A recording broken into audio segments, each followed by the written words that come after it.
Welcome back, dear. Today in chapter 3.3, we're going to answer these type of questions where we have square and also we've got algebraic expressions. So now in this question, we've got 4, open parentheses, x minus 1 square minus 9 equals 0.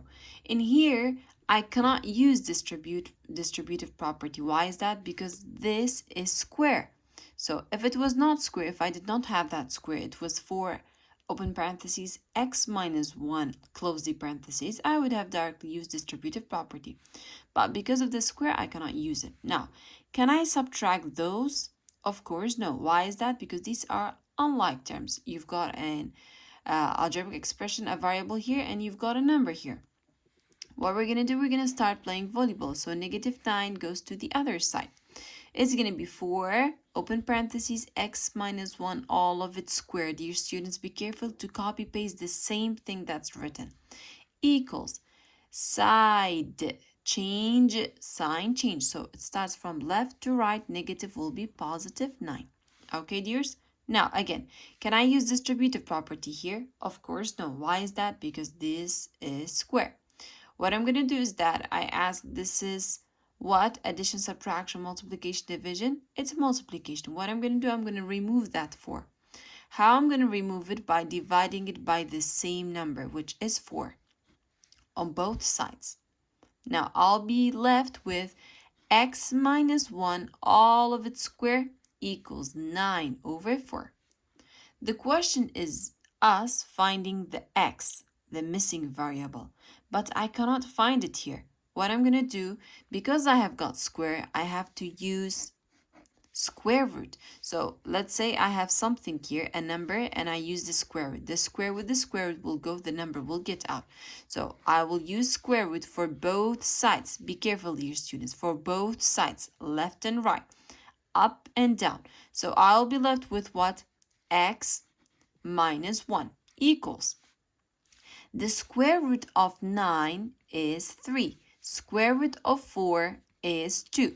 This is one of the positives. So my answer is 3 over 2, or I keep on writing the same thing. X minus 1 equals negative 3 over 2.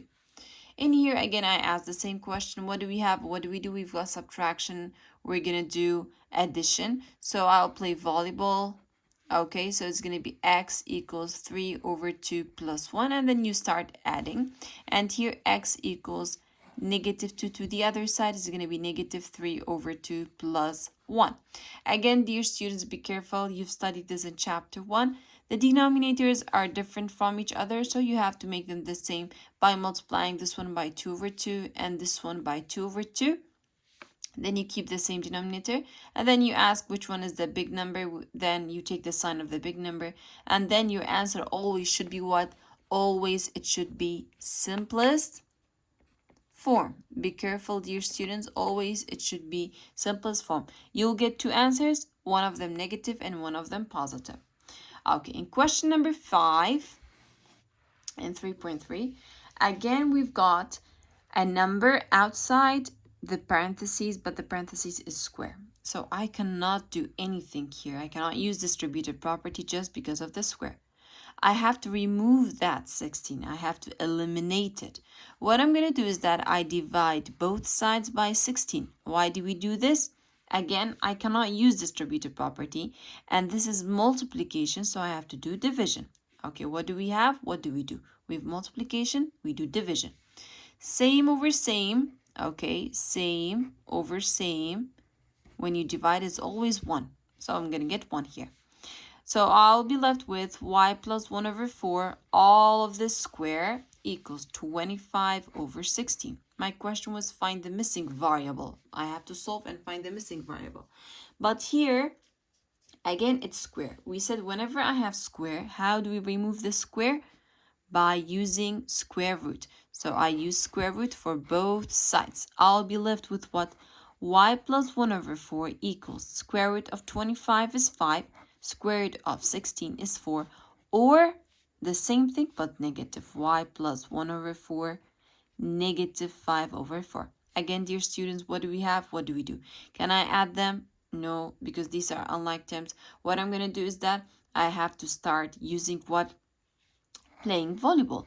So it goes to the other side, both of them, and their sign is going to change to negative. So I'll be having y equals 5 over 4 minus 1 over 4. Y equals negative 5 over 4, negative 1 over 4. Okay, same in here. Denominators are the same. I don't have any problem. 5 minus 1, I will get 4. Simplest form, I will get 1 here. Okay, dears? Now on the other side, y equals same, you keep the same. Okay. 5 or 1 is big, 5 is big. The sign of the big number is negative. Same sign, add. Again, my answer is not simplest form. Remember to copy paste the negative sign and divide both of them by 2. You'll get negative 3 over 2. Okay, dear students, so you'll be having two answers. One of them positive and one of them negative. Okay, now we have one more other question left, and this is question number 6. Okay, question number 6, let's see how to answer this question. We've got 1 over 2 y squared equals 15, and I have to find y, not y squared. What do we have here? In here, I have got fraction. Fraction means division. So what I'm going to do is that I do the opposite, which is multiplication. So again, dear students, you have to ask this question. What do we have and what do we do? We have division, we do multiplication. 2 and 2, it goes away, y squared will stay. Okay, and 15 times 2, when you start multiplying this, you'll get 30. All right, dear students? Okay, so 15 times 2, be careful in the exam to show your work. 2 times 5, 10. 2 times 1, 2 plus 1, 3, 30, in order to have a correct answer. I want to find y, not y squared. How do we remove the square? Again, we go back to the first step, which is using square root. Okay, y will be left like this. Now, 30, if I open it, okay, with the square root, it's 5 times 6.